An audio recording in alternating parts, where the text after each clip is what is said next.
was about the relationship and letting it evolve. Ross Lovegrove, probably one of the most well-known pieces we've ever done, is called the Go Chair.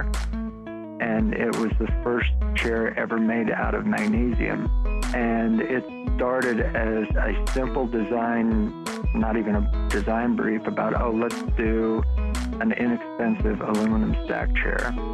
And we stuck with the process that many, many hundreds of thousands of dollars later allowed us to introduce the first chair ever made of magnesium, because we didn't want to give up on the feel of the piece because it couldn't be made in aluminum. Hi everyone, I'm Amy. I'm Jamie, and this is Clever. And today we're talking to Jerry Helling. Jerry Helling is president and creative director of Bernhardt Design and has been with the company for over 27 years. During that time, he's jump-started the careers of many well-known international designers and moved the needle forward in how American contemporary design is regarded globally. He's also the first president of Be Original Americas, a trade association dedicated to celebrating the power of original design while exposing the harm done by fakes and knockoffs. He is widely respected in the furniture world for being a champion of the arts, a mentor to emerging designers, and an advocate for authenticity and originality. He's also got a keen eye, a sharp mind, and a kind heart. Let's talk to Jerry.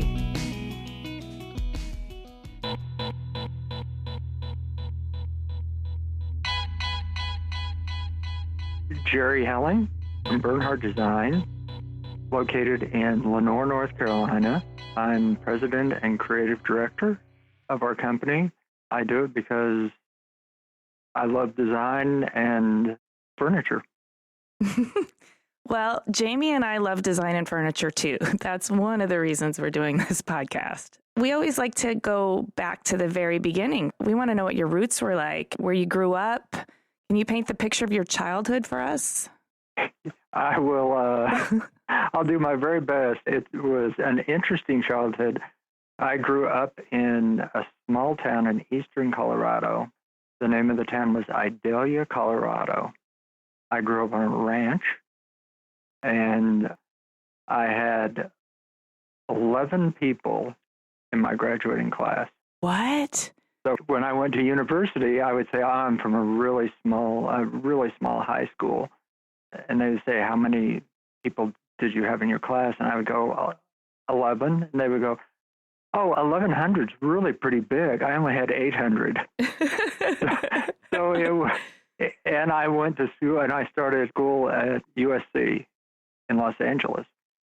So going from a small ranch in eastern Colorado to USC was, let's say, it was quite a change. I can imagine. As a child, what kinds of things fascinated you? And did you have like a lot of wide open spaces and animals and farm equipment, or like what was that like? Yes, all of the above. It was a large ranch, and I rode horses and worked because that's what you did when you lived on a ranch. And I was always most interested in the entertainment industry, in films and in music. And in the summers, I would go to New York. I always had a strong interest outside of rural America, let's put it that way. So was the ranch a family business? It was. It was a ranch that my grandfather started at the turn of the 20th century in the early 1900s. And it had been in the business, and that's what my father did. None of his children chose to do that. My sister lives in Denver, and my brother lives in Minneapolis. But it had been a family business, and it's still a family business through my cousins now. I'm fascinated by this because it's the opposite of how I grew up. What kind of ranch was it? Was it a cattle ranch or a... It was both a cattle ranch and a farm. So it was a large cattle ranch, and it was a farm with irrigation, and they grew crops. And I was never at all interested in the farming side of it, but I did like the ranch portion of it, riding horses and We would have roundups of cattle, kind of like a John Wayne film, sort of. Mm-hmm. That's what I'm picturing. Yeah, exactly. And when I was in college, my fraternity brothers would come down for roundup and that sort of thing, everyone riding horses. And I think everyone thought it was like going to a dude ranch or something. Now, when you live there and work there all the time, it's a very difficult life. You have to work very hard. I believe it. All those animals require a lot of upkeep, not to mention the land.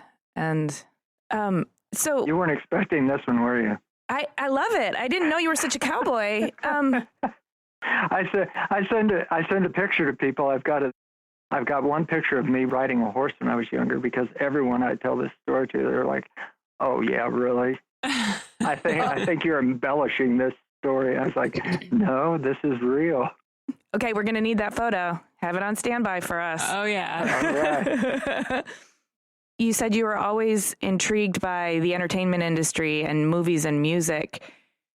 What kinds of movies and music were you drawn to? And did the Westerns kind of seem fake to you because you were really living it? The Western film? Yeah, Western. Yeah, like cowboy movies. You know, I didn't really ever draw that correlation. The life I was living was more like, I don't know if you've ever heard of a film done by Peter Bogdanovich called The Last Picture Show from the early 70s that was shot in black and white. And it was about a small ranch town and the isolation of it. So that sort of film seemed very realistic. Westerns were probably several generations removed. So it just seemed like entertainment. Well, I'm curious because you were exposed to movies, television. You went to New York in the summer, so you knew you had exposure to the outside world and other things that were happening around the world or around the country. So it sounds like your parents were pretty like open to you being exposed to society and culture and music and art and those kinds of things. Is that kind of where your creativity came from? I think very, very much so. I think my mother probably supported that because I would have other crazy ideas. For them, it was somewhat probably surprising that their eldest son would choose to go to USC to college. There were not many people from Eastern Colorado who would make that kind of decision, but they had supported that my entire life. And they would let me go and spend time in New York in the summer. And I had an uncle who lived there, and they would let me go to Los Angeles and spend time. So they were very supportive about that. They knew I wasn't particularly interested in ranching or farming. I'm interested in the teenage years, because for me, that's like when I really started to bristle against the boundaries of my small town, when I really started to feel hemmed in by it. And I started to really, look around and start to make my next move. Do you have a story or anything from your teenage years or your adolescence that kind of explains that transition from being a teenager to an adult? What kind of informed your adult self? Yeah, whoa, that's a real question. Yeah, Jerry. So we're going to need to open your brain up and really see the insides. Oh, gee. I wish I could do that. I was always very matter of fact. When I was 15 years old, it was, okay, I'm going to go to film school in LA. And there was no awakening. I just always knew I was going to do something else. And it didn't particularly bother me that I was growing up in a way that probably wasn't in alignment with what I really wanted to do the rest of my life. It just seemed kind of normal. So I didn't really rebel against anything. It didn't seem surprising to me. I was so shocked when people would be shocked that I was from a ranch and had 11 people in my graduating class. It's like, oh, that I didn't think about that. So I stepped in the middle of LA and I lived with the senator's son from Nevada. I mean, it just all seemed normal to me. I think it's fun that you came to LA and you were the anomaly for everyone.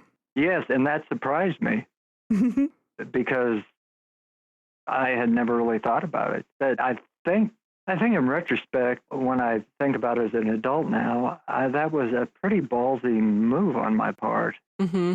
That I did not have a lot of that kind of worldly experience, and just to move to Los Angeles by myself, not knowing anybody, I guess I'm rather proud I did that. But at the time, I didn't think I was doing anything unusual. No, and that's the best time to do it because you're not thinking about it. You know, when you're young, you just do stuff because you want to do it and you don't think about all the consequences that come. As you get older, all you can think about are the consequences and the risks. Exactly. It's so true. It's good to be young and fearless. Yes, absolutely. So obviously you went there because you were driven by some sort of love of cinema or filmmaking. And you also ended up pursuing a master's in motion picture marketing. And I'm really interested in hearing about, like, what kind of skills did you pick up in college? What kind of stuff did you learn about motion picture marketing? I guess backtracking a little bit, I went to SC and was a cinema major. Mm-hmm. And I wasn't really interested at all in making films. I was only interested in the marketing aspect of them and how the films were sold, how the trailers were selected, what the one-sheet artwork looked like, what the previews looked like. It was always about the marketing of the product rather than being a filmmaker. Wow. So that was kind of unusual. When I was choosing between colleges, I only selected schools that had film programs like SC, UCLA, Cal State Northridge. But when I would go on college visits, I would be calling these people at the marketing departments of like Columbia Pictures or Paramount and be talking to them. So it was kind of an unusual thing. The film people didn't really know what to do with me, and I wasn't really interested in a cinema degree. That's why I had to kind of spin it and ended up getting a master's specifically related to marketing of motion pictures, which isn't really a master's. They kind of let me create it myself. I was wondering, because I've never heard of that program before. Oh, exactly. There is no such program. They didn't know what to do about a thesis. They finally let me write it. I did my professional paper rather than a thesis on how to salvage. Again, this might be going back too far, but there was a film made called Heaven's Gate that was directed by the director of The Deer Hunter, Michael Cimino. And it was so out of control, and he spent so much money that it ended up bankrupting the Studio United artist.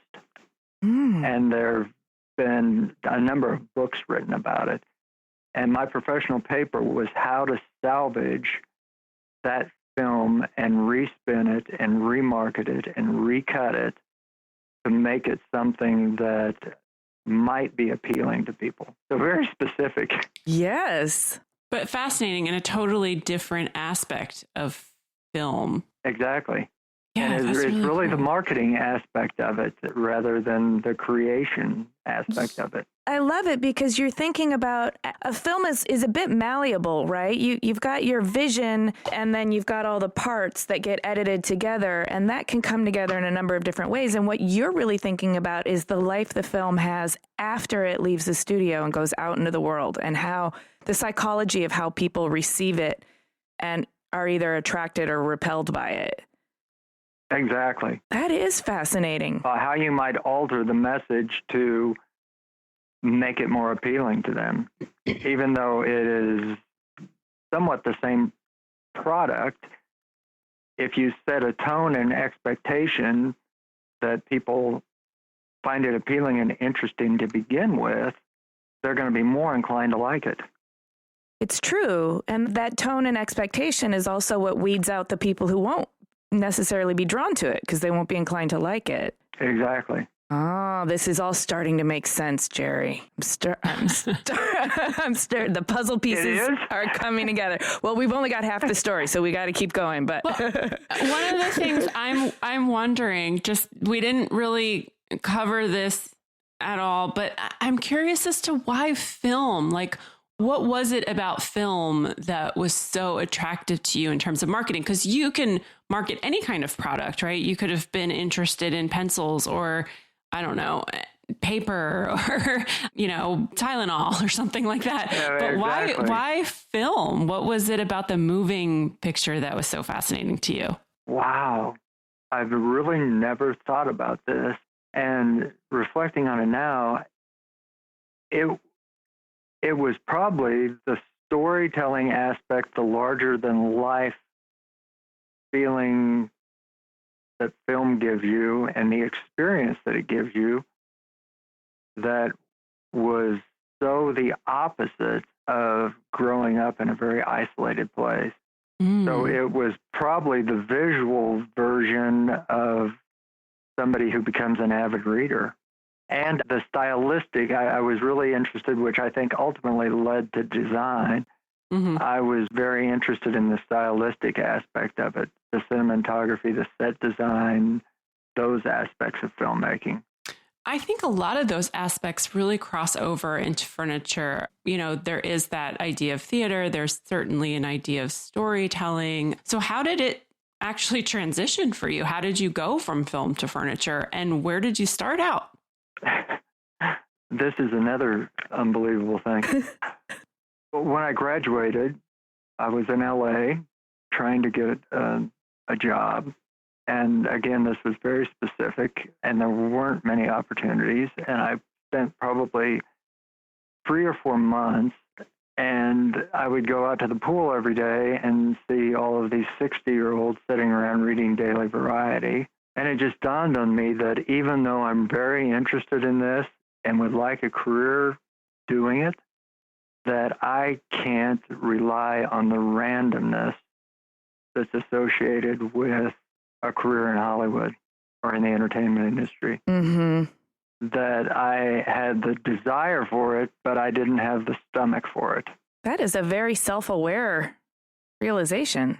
It was, and at the time I wasn't very proud of it, but it was the fact of it.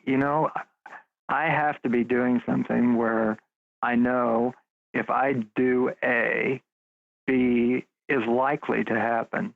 If you're in the entertainment industry, you can do A all day long and be fantastic and incredibly talented and end up being 60 years old and B has never happened because there's not this linear relationship between doing something and being good at it and then succeeding. Yeah. I couldn't deal with that randomness.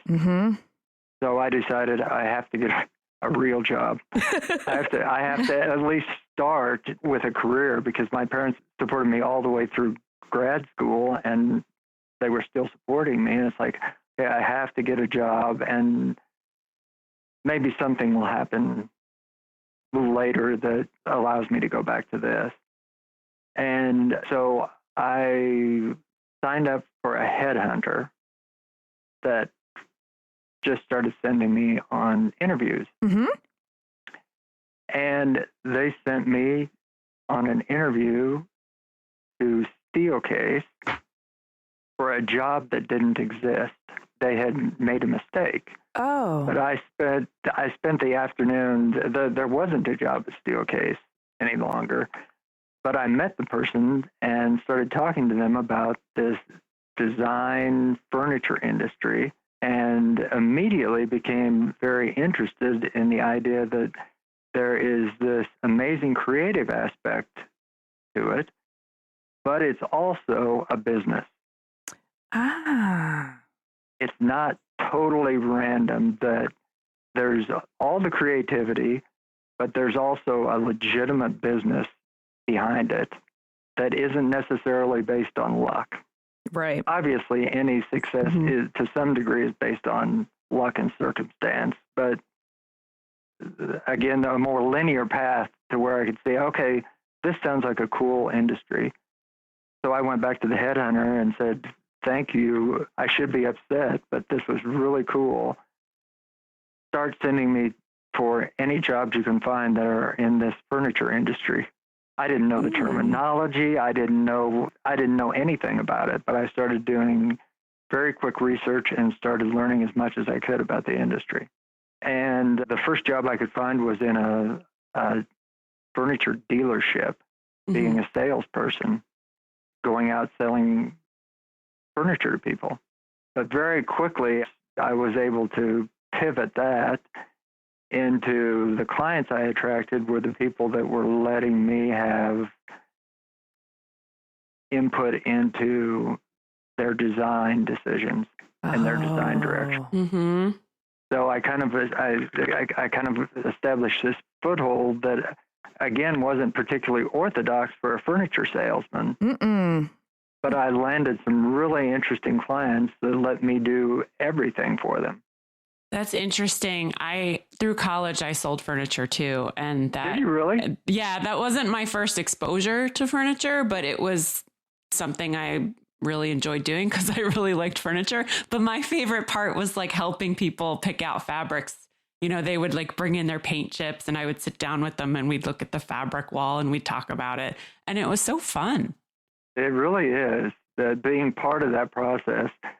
It's sort of like you're production designing somebody's life a little bit. Like they've given you a little bit of influence over helping them shape their space and the atmosphere and the mise en scène of their daily existence.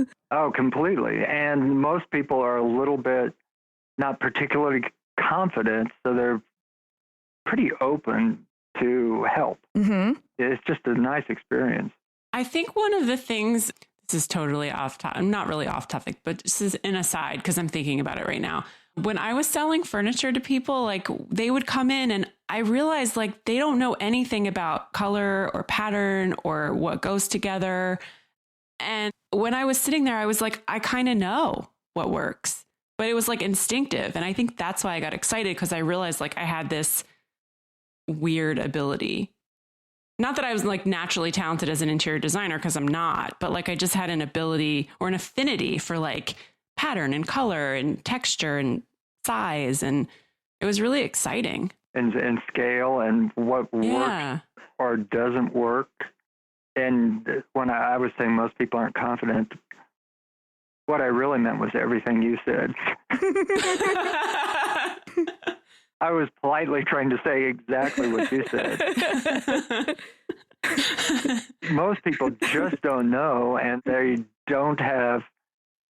incredible surgeons, or accountants, but they don't really have a feel for it. Mm-hmm. And there is kind of, again, it's one of those things that I don't know how you were, but I kind of took it for granted that, oh yeah, this is right. I know this works. Yeah, I totally didn't really evaluate where that came from. So that was the origin of your connection to the furniture world. And then what was the trajectory from there? What happened next? Yes, please. So I was working at this furniture dealership in Denver, and I was a really good friend with the Bernhardt design rep. And because I thought Bernhardt was the coolest company and they were doing the most incredible things then. And she was telling me that Bernhardt had an opening for a national sales manager. And I said, well, call Ann Bernhardt and see if she wants to hire me, just as a joke. Because I had no national experience. I'd only had 18 months selling furniture locally. And she gave me an interview, and I flew to North Carolina. Wow. And it was, again, just one of those amazing things that happens. I guess we talk about, I was saying I wanted something that didn't rely on luck as much. Mm-hmm. This was pure luck. That I was able to get hooked up with Ann Bernhardt, and that she had a family-owned company, and she could make rather unorthodox decisions and decide that she saw something in a young, inexperienced person who didn't have the resume and go ahead and offer them a job and give them a chance because she didn't have this board of directors she had to report to. She was able to make the decision. What do you think it was she saw in you? What do you think why did she take a chance on you? Oh, that's a good one again. I think it was like so many things. It was great chemistry. Mm-hmm. I think number one, I passionately liked what she was doing and what she was doing with the company. Yeah. So I think she was able to feel that I wasn't there just trying to get a job. I was there because I loved what they were doing and what she was doing. And then I think we've ended up having a wonderful working relationship and friendship, a similar sense of humor, just a comfortableness that I think she probably decided, what's the worst that can happen? Let's give this guy a shot. So I didn't even know where North Carolina was when I went on this interview. I assumed all of North Carolina. I thought everything was Charleston, which is actually South Carolina. And I ended up 3 weeks later living in North Carolina. Haven't looked back. Yeah. Are you single at this time, or did you bring your family with you, or did you find your family later? I brought my wife. Okay. So she was living and working in New York, and she had to move to Denver to marry me. And I kept joking, well, I'm really working you down the corporate ladder here. Now you're living in Western North Carolina. She was a very good sport to go along with this. Well, okay, so that is a tremendous story, and you've been with Bernhardt ever since, so a very important relationship has formed there. And from what I understand, Bernhardt Design is the contract division that was established in 1981 or thereabouts, and that's the subset that deals with contemporary furniture and textiles for the commercial market. And as of the early 90s, you've been creative director, and currently you're creative director and president. But you have been setting a track record for Bernhardt Design that is very much about moving the needle forward in terms of both design vision and championing creative capital and education. I want to know why you're so passionate about design and designers, why you're such an advocate, why you believe so strongly in championing design and education. And those are probably two related but very different topics. The first one is I'm passionate about creating something good that I would want. That's always been one of my mottos. Do I want to own it? Mm-hmm. That there's such a difference between really good and almost good, and that you can work to create truly good things. And design, and particularly furniture, people have an unusual relationship, I think, with furniture. Yeah, it's a very intimate relationship. It really is. It sounds really bizarre, but you have a very different relationship with a chair or your sofa, really, than you do with your computer. There's this emotional aspect to it, and I've always been intrigued by that, and seeing how you can really get people excited, where they feel really passionate about it also, that they really like this or like that. I'm so surprised when I go out and I talk to people and they go, oh yeah, I love the X chair or the Y chair. And I'm always, you really know the names of those chairs? Mm-hmm. And they do, because they like them. So I've always been passionate about that aspect of it. Then actually pushing design forward and supporting designers, I think that came over time. That the more I was in this industry, the more I was exposed to working with different designers, I became more and more passionate about their lives and understood where they were coming from a creative standpoint, and this probably segues back to the film marketing thing. It is about helping them move their idea to a point where other people like their idea because they like the creation, because a product can't stand just on an idea. Designers are so wedded to, well, this was my inspiration, this was my concept. And the person that is going to fall in love with it and buy it, they don't really care. They're responding very viscerally to what you have created. And there are many designers that have to cross that bridge, and they have to trust you that you're not diluting their idea. Yeah. You're helping them move their idea to a place that people are going to really respond to. And it might have to change from what your original concept and inspiration was, but it's going to change into something good because you're going to create something that people want. And that intimate relationship with furniture starts with the creation, and then the owner forms their own long-term relationship with this creation. And that intimacy builds over time. Absolutely. But you're right, it can't stand on the designer's first draft. And that inspiration has to translate into a creation that can now go out in the world and have its own personality and form its own relationships with new users. That's exactly right. And oddly enough, that's very difficult for many designers to get over that hurdle, because you start creating in your own mind and it becomes what it is to you. And then you become very wedded to the concept of this is what it is, not necessarily this is what it should be. So for a designer really to be able to get their very best work, they have to trust who they're working with very much. And that is why oftentimes you see, let's say, an inconsistency in designers' work from when they work with creative director or company A and company B. They will do amazing things for company A because they've got a relationship and an understanding and being able to move it through the process than they do with company B. I don't know if you've ever noticed that. Absolutely, I have, and that makes a lot of sense. It's sometimes hard to say, oh, I love them, they're a great designer.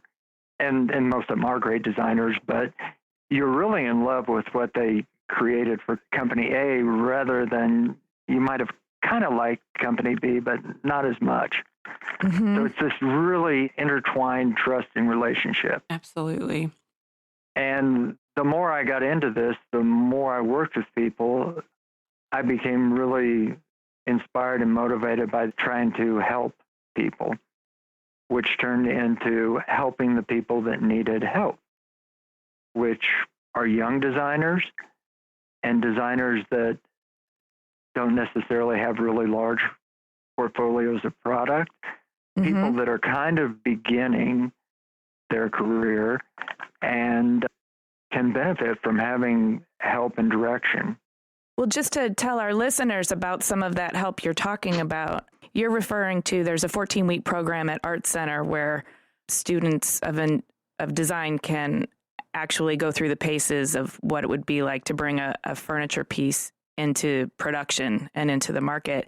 And then also a scholarship with ICFF for showcasing emerging designers. Yes, we've kind of taken it in multiple steps. The first thing that I discovered was college students or people that had just graduated that will present their ideas.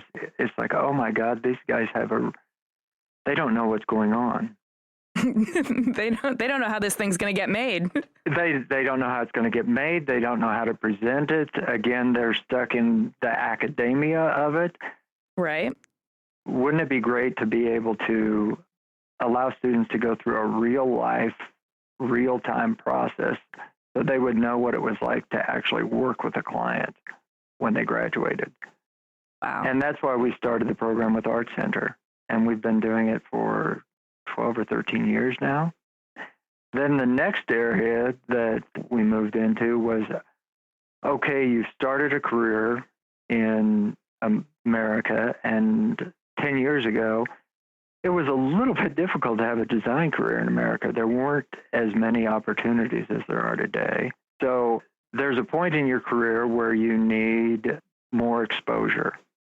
And ICFF Studio was about trying to create that exposure in America that was focused very practically, as opposed to Satellite in Milan, where Satellite it can be very practical or it can be very conceptual. Mm-hmm. And it's an international viewing place for young designers. Given the fact that America's rather large, difficult market, we focused ICFF Studio on being very practical, that we're going to choose the best of young designers' work to bring there, and hopefully they're going to make contacts to get that product made or get contracts to do new design work, but very practical in nature. And then have just moved into other layers of, okay, how do we help? Now we do something called American Design Honors, which we're just taking and focusing on one American designer a year that is doing amazing work that is in the slightly more advanced part of their career, but hasn't become a household name yet. And we've done programs where we've taken American design to Europe, to London, a program called American Made Me. So a lot of it has been about trying to promote American design, because we're at a real disadvantage in this country as designers go, that we just don't have things like VIA in France, right, that supports design, the British Design Council. I mean, they have government money. They have industry money. There is a lot of money available. They're taken around the world on exhibitions. In America, you're kind of on your own. Yeah. So in a small way, we've tried to help people as much as we can get a platform. Yeah. I'm interested in how you're choosing people, because you're clearly very gifted. A lot of these designers who are in the ICFF spotlight have gone on to have really successful design careers, and you really nurture that creative process with the talent. So how do you find these people, and how do you decide who to work with? It's about meeting the criteria. Is it well designed? Can it be made? And is it marketable? Mm-hmm. And to meet all three of those requirements, let's say that narrows the pool down significantly, that they may hit one of them or two of them, but to be all three of those things, you end up with a really interesting group of people. Mm-hmm. Has there ever been anybody who you went through that process with, who didn't meet all the criteria, but you still saw something in them and collaborated with them? There have been people that I have advised. I've never collaborated with them, because one of the rules of the only way that I could see that ICFF Studio works is that it doesn't look like a Bernhardt Farm Club. Right. Yeah, that makes sense. That it's a standalone, legitimate thing. Now, yes. I have actually ended up working with a couple people out of that, but I've tried to be very hands-off and promoting opportunities with other manufacturers for them. What about any specific standouts that you've worked with in the past? It doesn't have to just be for ICFF Studio. It could be for any collaboration you've done, like where you can give us an example of how that whole process works from bringing on a designer to bringing a product to market. I mean, you don't have to go into like super crazy detail, but was there anything that kind of stood out? Yeah, Bernhardt Design has worked with a roster of tons illustrious designers that, maybe weren't even as big of a name before you started working with them. I'm wondering, how that relationship gets sparked, to tack on to Jamie's question. I'll go with how the relationship starts. It's very much about chemistry and gut feeling with somebody, that I like something they've done, because many of the designers haven't necessarily designed furniture before. that I like something about what they're doing and I see something really interesting. And they happen to be, I've got this rule of only working with nice people. There are so many. That's so important in this world. So many talented people, but you've got such a short life. You should work with the talented, really nice people. Mm-hmm. Pardon, isn't that the truth? So right. That's the truth. So right. I know there are some people that are incredibly. I just don't have much place for the ego. If you're a really nice person, you can do great work, and that is so much better than dealing with a difficult person. Agree. Most of the people I work with, 98% of them, they're just a wonderful relationship because they're wonderful people and they're all really talented. And the relationship just kind of evolves and we end up doing something really good because we don't really start with design briefs. Very rarely do I say, give me a chair that does this. It starts out of, let's work together. Show me some ideas relating to this. I worked with a group in Spain, a young group, that what started out as a table ended up turning into a chair. It was about the relationship and letting it evolve. Ross Lovegrove, probably one of the most well-known pieces we've ever done, is called the Go Chair. And it was the first chair ever made out of magnesium. And it started as a simple design, not even a design brief about, let's do an inexpensive aluminum stack chair. And we stuck with the process that many, many hundreds of thousands of dollars later allowed us to introduce the first chair ever made of magnesium because we didn't want to give up on the feel of the piece because it couldn't be made in aluminum. I love it. The stories are really take all different kinds of paths. Well, one project I did recently, it was one of my favorite projects, was with a young French designer, Océane Delaine. Mm-hmm. And she had designed this amazing sofa that she had just put her life into for 3 years in design school. And I saw it and said, you're going to get so many people that want to come and talk to you about this. I would like to talk to you. When all of the hoopla dies down because she was being exhibited by Via at Maison Objet in Paris. So she talked to a lot of people, and she flew to London and met me, and I go, let me guess what everyone said. They told you all the ways that they're going to change the product to commercialize it, didn't they? She was like, how did you know? I go, I knew that was what was going to happen. And now it's up to you. You have to make the decision. I will work with you to commercialize this product, and you will make more money.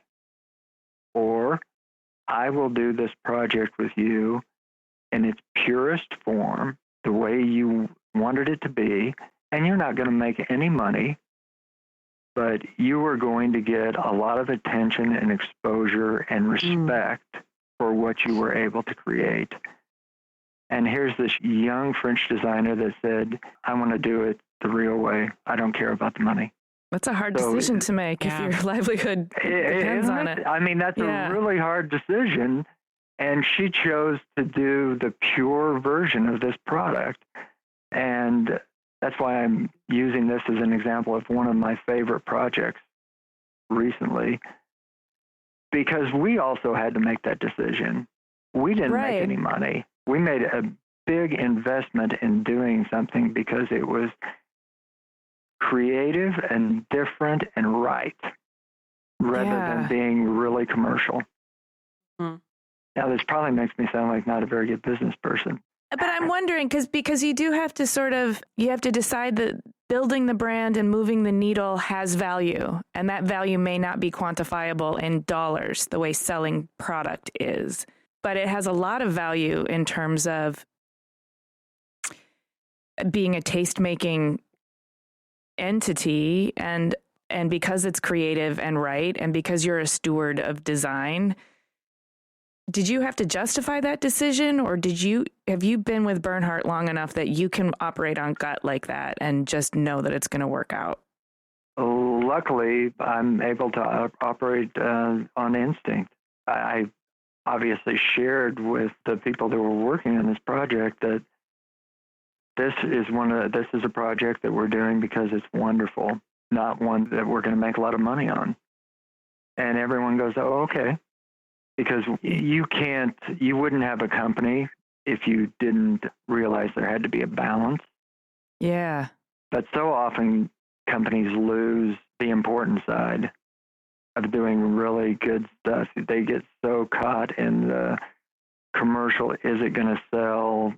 Does the market want it? That you lose track of the fact that sometimes the market doesn't know. Sometimes you just have to do wonderful things, but it's a balancing act. Well, cheers to you for balancing that out. I remember that sofa, and I've met Oceane, and I just was delighted by the whole thing, everything about it. I'm getting a little bit choked up when I think about it. She's absolutely wonderful, and she created something wonderful that hadn't been done before. Yeah. So shifting gears a little bit to your personal life, or things that maybe aren't quite as businessy in nature. Obviously, you're super connected to the work and to the stewardship of design and to the nurturing and support of designers. Is there something else that just fuels your desire for life? Obviously, I have a family. And I, well, yeah. I better answer that question first. Yes, having a family is, at the end of the day, more important than passion for design. And I think becomes an integral part of who you are and makes you more passionate, because having children, you get some sort of perspective. I don't know. I didn't know what it was until it happened, but it's been very good. How many kids? 3 boys, yes. So, which was perfect. We only had to have one set of toys and one set of clothes and just hand them down. And you're also already trained as a cattle rancher. Yeah, exactly. I'm a big music fan, so I spend a lot of time searching out music.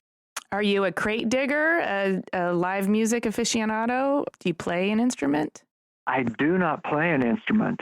Oh, interesting. Again, it's kind of like, I don't know why I'm so enthralled with this, because it's like cinema again. I'm not really doing it, but there's something about the appreciation of it that I get very excited when I discover a new musical act that is really, really good. Yeah, well, music it makes you feel something. Same way it does. Cinema does, and furniture.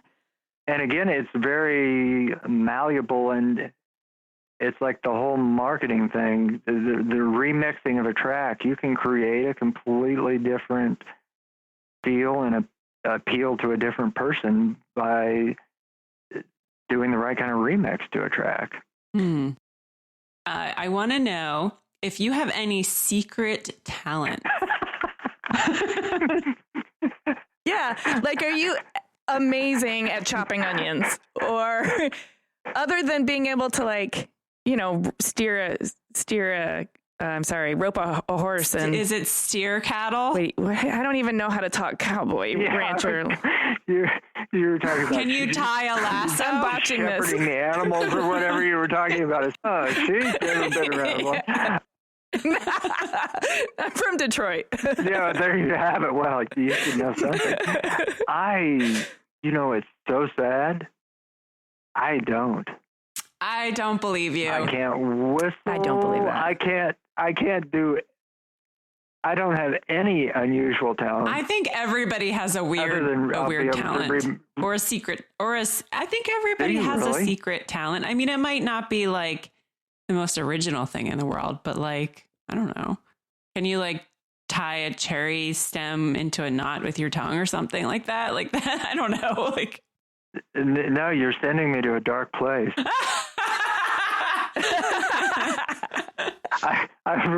And this might be a good thing to have included on this. You don't have to have a secret talent. Life will still work out. Oh, yeah. Well, a lot of people have talent, but it's just not a secret. Hey, exactly. So your talents are not secret. Yeah, at least you share them with everybody. So that's good. Well, that's very kind of you to say. But being a type A personality, you have me under terrible pressure to go develop a secret talent. Well, okay, along those lines, because my next question was going to be, is there anything you feel like you need to accomplish in this lifetime? It doesn't have to be a secret talent, but is there something, a skill or an adventure you want to embark on? Oh my God, I'm going to sound too well adjusted and complacent. I'm pretty happy. I've been able to do so much and meet so many people and travel so many places.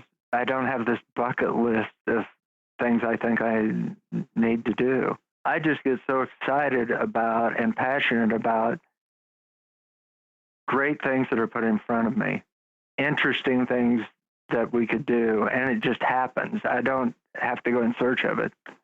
There's a lot of stuff coming up this year. I don't know if there's anything you want our listeners to know about that you can talk about at this time. Yeah, well, we're working on 2 or 3 things that are really exciting and interesting to me right now. One of them we're going to be previewing in May, a new collection by Terry Crews, which has been such an amazing relationship. The idea that an actor who's actually an artist, who's actually a designer, is doing furniture and has really great ideas and isn't just a sketch artist that's signing his name over to be licensed by somebody who's actually doing it. That entire thing is kind of exciting. Yeah, and he's super nice. Nice to work with. And he's so talented, and the celebrity aspect really has nothing to do with it. And I think in the beginning, people thought, it was a publicity stunt on one of our 2 parts. But it is, we just started working on year 3 last week. Oh, I love it. So he's got a cool new thing, which is a total about face from what he did the first time. No way. Yeah. I'm excited. Yeah.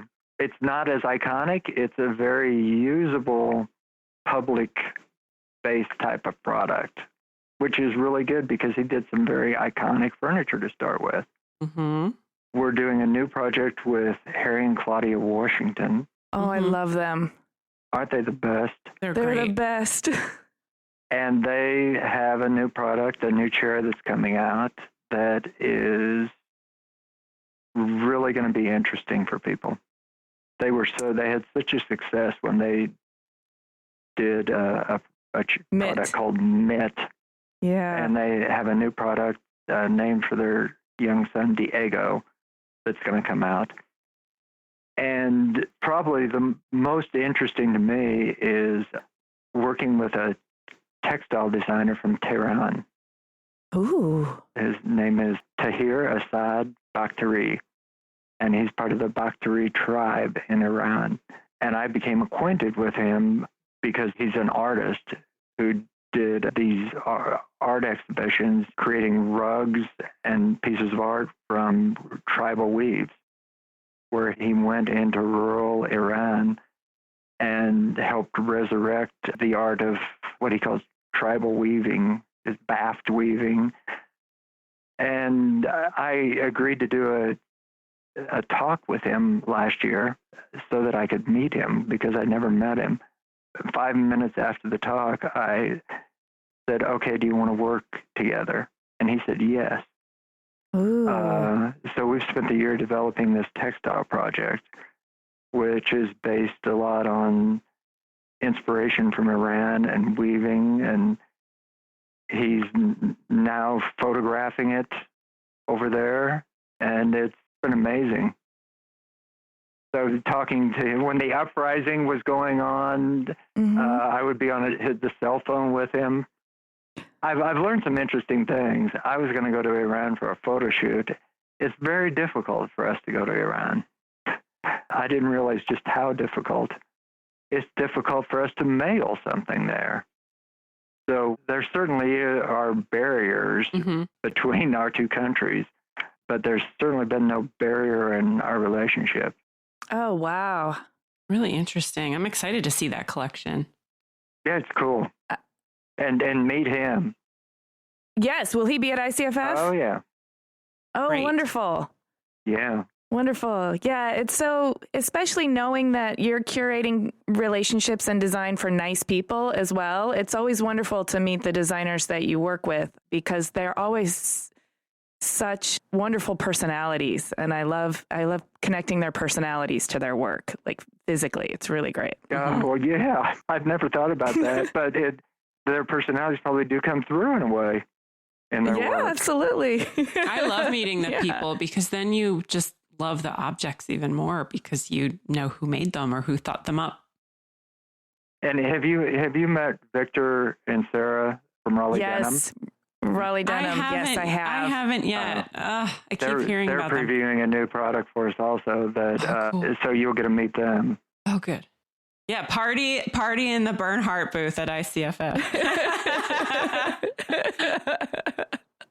All right. Well, I would love to make sure that our listeners know how to follow Bernhardt and keep up with everything that Bernhardt Design is doing. So could you share the social media and web, and also if you have any personal accounts that you want to share? I do not have any personal accounts. I actually have one for music under a pseudonym. Oh, that's your secret. It's not a talent, that but is it's my a secret. You could go find a Facebook account that's strictly devoted to liking and following musicians. We have an Instagram account, and you can follow us at Bernhardt Design or on our website at bernhardt.com, or it's on Pinterest. Okay. However you would like to follow us. We will include all those links in the show notes so it will be easy to find. And we want to thank you from the bottom of our hearts. This has been so enjoyable. And I just appreciate so much you sharing your story and your philosophies with us. Yes, thank you. Well, thank you. It's like I said, you guys do such amazing work. I feel honored that you would spend an hour with me.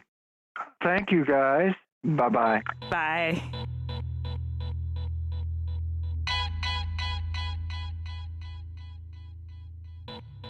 He is so fun.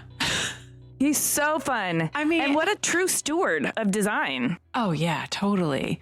Yeah. But I mean, I couldn't believe he grew up in such a small town that he had 11 people in his high school graduating class. Like, that's insane to me. Like 11, imagine. I know people that had more siblings than that. Like, seriously. Yeah. Our next door neighbors had 12 kids. That's more than his high school. I can't even imagine that, because those are your formative years, and that's like the same kids. Like, everybody must have dated each other like at least once, right? Oh. Like it's literally like Big Brother or The Real World. Like, what happens when 11 kids go to high school for 4 years together? I don't even know. We're going to have to talk to him about that at some point. I don't know. But like, so, okay, he did describe it as remote and isolated, but at the same time, he has traveled the globe many times over. He's worked with international designers, so he's worked with people from all different cultures. Like, it certainly either didn't stifle an appetite for the world, or maybe it even created part of his voracious appetite for the world. Maybe. And I think, he said that his parents allowed him to be exposed to all kinds of things and to travel all over. So I think that's another thing, is like, it was isolating, but they didn't keep him isolated, or they didn't allow him to stay isolated. It certainly sounds like they weren't disparaging, like, those damn city slickers. Yeah, they kind of fostered it and accepted it, which was great. Yeah. Yeah, and it kind of gave him an open mind. it's so fascinating to me to hear a business person who's able to operate on gut and has the respect of his company and also his reputation and the people that he works with, that he can, and he's clearly proven himself many times over, but he can really move through the world very intuitively. And he's strengthened that for himself. Yeah. By putting a lot of energy into good relationships. I love that he fell into it, though, that they were just like, oh, we're going to send you on this steel case interview. And then there was no job there. And then he was like, oh, furniture sounds cool. Yeah. I think it's also really self-aware of him to have made what I think is a really gutsy decision. And he said it didn't feel good at the time. And I sort of get that he may have felt like it was a capitulation to recognize that he didn't have the stomach for the randomness and the risk of the entertainment industry. But honestly, he's done so much good for the world and had so much influence in the route that he chose. So that was just a self-awareness that he was able to make that decision instead of like putting himself through, I don't know, years of struggle trying to figure out if he could be the kind of person that could make it work. Yeah, and it didn't seem like he was driven by like money or some sort of ego. He was like turned off by that life. Mm-hmm. Really wanted to do something that like fed his soul. I mean, how fascinating is it though that he didn't want to be a filmmaker. He's never wanted to be a furniture maker. He's always wanted to be the guy who helps shepherd the product out in the world. Mm-hmm. Oh my God. Just like he was kind of a shepherd on his ranch as a child. Oh my gosh. He's herding cattle and rounding up. Like, I can see him now, like, throwing a lasso around a bunch of chairs or like a bunch of designers and just like reining them in. Great. It really can't be understated, though, like what a benefactor he is in terms of his stewardship. He said one little statement that I think merits us revisiting and highlighting is those designers that get the scholarship to be showcased at ICFF Studio. He doesn't want that to be a farm club for Bernhardt design, and he really does try to facilitate them working with other manufacturers, not just Bernhardt, which is pretty astounding in terms of just in general being the best coach ever for the design world. Yes. Yeah, it is like that. He's like, you know, if you really care about something, you want the best for it. Yeah. Even if it's not you. Yeah. Like if you love somebody, like you want them to be happy, it's kind of like that. Yeah, it's totally like that. Aw, it's unconditional love. It is.